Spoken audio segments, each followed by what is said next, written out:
Je voudrais quand même juste m'attarder pour finir sur cet oxymore étonnant. Cet oxymore qui est beau, hein, quand même. Ah bah oui, mais qu'est-ce qu'on fait tout à l'heure? C'est les déprimés merveilleux. Ouais. Qu'est-ce qu'on en dit de ça? On laisse passer comme ça, on va se coucher. Non, moi je dis que c'est mon vers préféré. Ouais, ok. Et vous pensez que vous allez faire la blague comme ça, monsieur l'homme qui n'a pas de prénom? Décidément. Il faudra vraiment qu'on convoque un conseil de discipline assez tôt. Et je laisserai un mot à vos parents. Alors, les déprimés merveilleux. Bon, moi, je pense que, tu vois, quand on a affaire à un moment de poésie, et je pense que toute la prose de Quignard a cette prétention poétique, mais ici, a fortiori, parce qu'il nous indique, là, une espèce de montée en poésie par l'organisation en vers libre. Je crois qu'il faut... C'est quoi la poésie? Ça peut être aussi faire entendre les mots différemment. Alors évidemment, là, c'est l'oxymore qui nous invite à entendre déprimer autrement. Parce que s'il avait dit les déprimés abattus ou avachis, bon, ça va être plus logique. À déprimer est avachi. Donc en fait, ça n'aurait pas attiré mon regard ni mon oreille. J'aurais pas tiqué. Donc il faut me faire tiquer. Il faut m'alerter.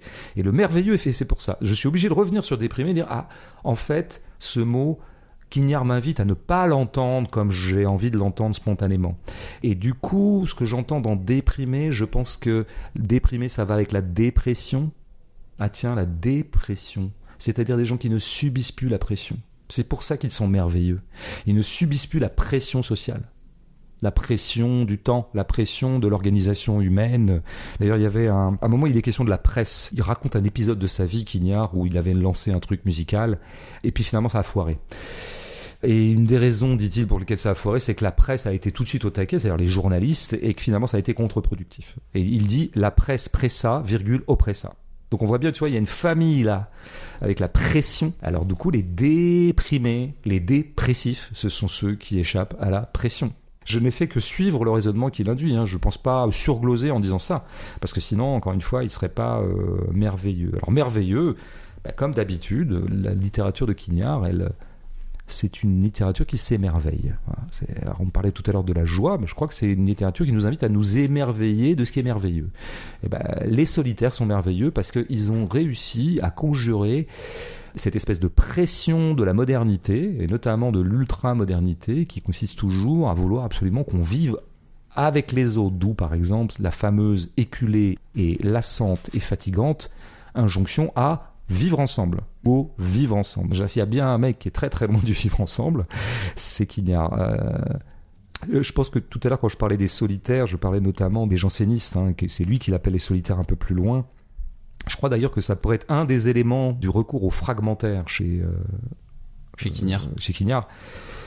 Comme sa prise de parole l'a un tout petit peu explicité, mais il l'explicite un petit peu plus là-dedans. Il dit que ce sont des gens qui sont devenus des individualistes. Ils ont cultivé leur individualité contre les prescriptions sociales qui étaient particulièrement impérieuses d'ailleurs au XVIIe, parce que c'était en gros le pouvoir central qui venait emmerder les aristocrates qui du coup sont rentrés dans la fronde ou qui ont persécuté les jansénistes jusqu'à détruire l'abbaye de Port-Royal où se rencontraient les jansénistes, qui était un petit peu leur foyer.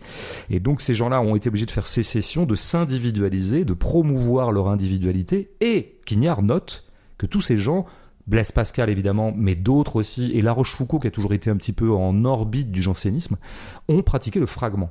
Alors dans le cas des Pensées de Pascal, on ne saura jamais si c'est une œuvre inachevée ou si le fragment était voulu chez Pascal, dans cet immense chef-d'œuvre qui est Pensées de Pascal, que tu relis aussi toutes les semaines, me disais-tu récemment. Il est juste à côté. Il est là, il est en toi.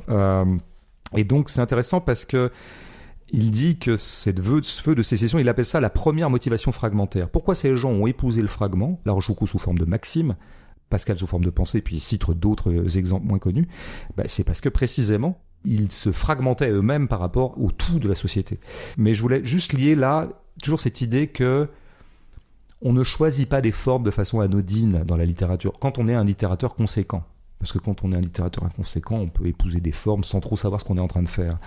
C'est pas pour rien que ces gens-là qu'unissaient une sorte de séparatisme ont été aussi les grands promoteurs d'une forme fragmentaire. Et donc que reproduit à son tour Quignard. Après, on a envie de dire à Quignard qu'heureusement que tous les gens là qui citent, ils sont minoritaires parce que il y a comme une croissance à aller chercher et puis une dette il y a une dette publique à réduire, quoi. Ah, tout à fait. On peut nous aider.